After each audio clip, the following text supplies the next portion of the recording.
Well,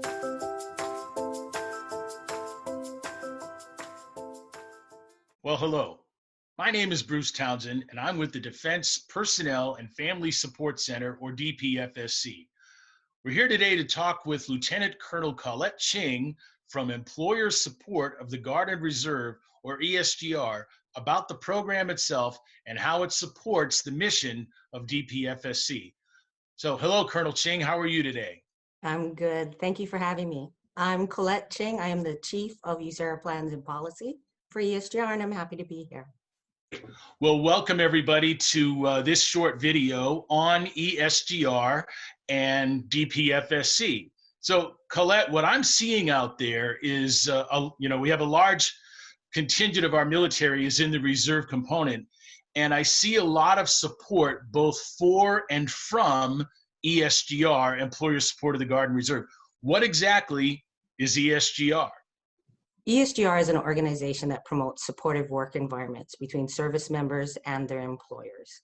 We support the 7 SEALs, and we're unique in that we're an almost all volunteer organization. So we have about 3,300 volunteers nationwide and a very small cadre of personnel up at the headquarters that facilitate their activities.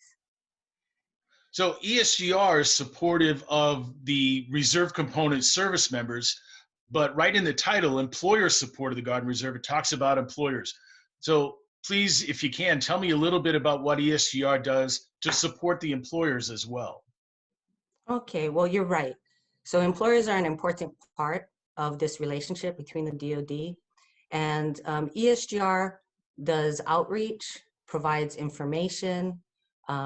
We also have an awards program that recognizes employers for their support of Guard and Reserve members.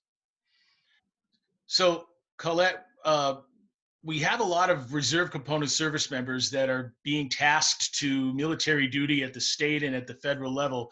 And we've had a lot of that for almost 20 years, since 9/11/2001. Is there a legal mechanism or a law that protects the service members when they have to go away for that military duty if they're in the reserves? Yes, so there is a federal law. It's called the Uniformed Services Employment and Reemployment Rights Act, USERRA, that provides general employment and reemployment protections for service members as they transition back and forth between their military service and their civilian employment. Well, that's great. Now, what happens, and I know that this does come up sometimes, what happens if, say, there's a service member who has to go away, he or she is getting deployed, and the business owner or that supervisor has an issue or just a serious question about it?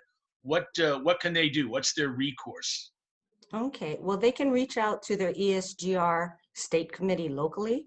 We also have a national customer service center that both service members and employers can contact with any questions they might have about how USERRA is implemented. And we find that the vast majority of the time we can avoid any type of conflict or mitigate any type of conflict just by providing that information. But if there is a concern, the service member can request mediation. We also have mediators at the national level who will provide informal, neutral mediation to see if they can't resolve any conflicts that arise because of a service member's uniform duty and the USERRA law.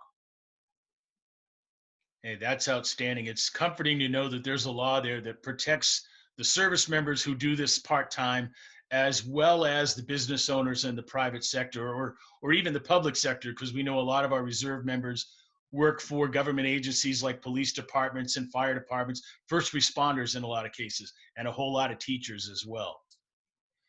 Well, Colette, I want to thank you for spending a little bit of time with us today. And we've talked quite a bit about ESGR and how it works. Is there anything else about ESGR that you'd like to share with our audience before we wrap this up? Well, I think we've already touched on it, but the thing that I would like people to take away from this is simply that ESGR is there to support both service members and employers. We're there to provide information, outreach, and to mitigate any potential conflicts that might arise from the very necessary requirement of military duty for Guard and Reserve members. All right. If anybody wanted to know a little bit more about ESGR, can you tell us how that they would go about finding that information? So we have a pretty robust website. It's www.esgr.mil. There's also a phone number. You could call our National Customer Service Center. Again, we're there Monday through Friday to support. Well, again, Lieutenant Colonel Ching, thank you very much for your time. Thanks very much for tuning in, everybody. My name is Bruce Townshend with DPFSC, and thanks for your time.